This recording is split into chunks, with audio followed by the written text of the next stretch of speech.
Por que que a escrita de si pode ser um ato terapêutico?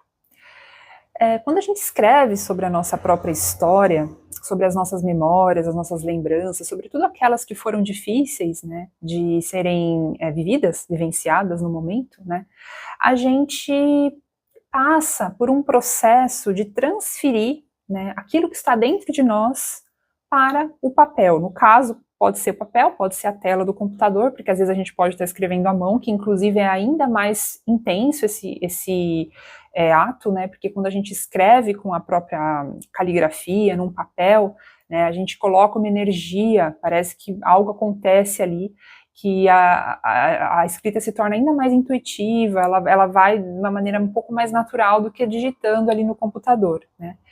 Mas também no computador também funciona, né? Por quê, gente? Quando a gente está escrevendo essas nossas memórias e a gente coloca essa história para fora, existem alguns processos que acontecem. Primeiro, que é como se fosse a gente estar desabafando ali com um amigo, na terapia, né? Não é a mesma coisa, obviamente, né? Se você está passando por um processo difícil, claro que o trabalho terapêutico, ele é essencial, né? Não é isso que eu tô, não substitui, mas é uma ferramenta complementar, né? Por quê?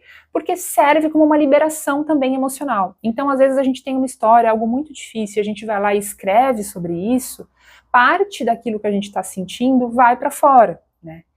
E aí, gente, de uma certa, é uma liberação, mas também de um outro modo, a escrita, ela também organiza um pouco o que aconteceu, né? Então, para as pessoas que estão, por exemplo, passando por um processo de escrita autobiográfica da própria história, a gente começa a entender o que que aconteceu exatamente, como foi que aconteceu, tudo aquilo que a gente passou, né? Então, de uma maneira surpreendente, a gente começa a entender, né, episódios que antes a gente não entendia porque não estavam organizados dentro de nós. E aí a escrita, ela tem esse poder, né?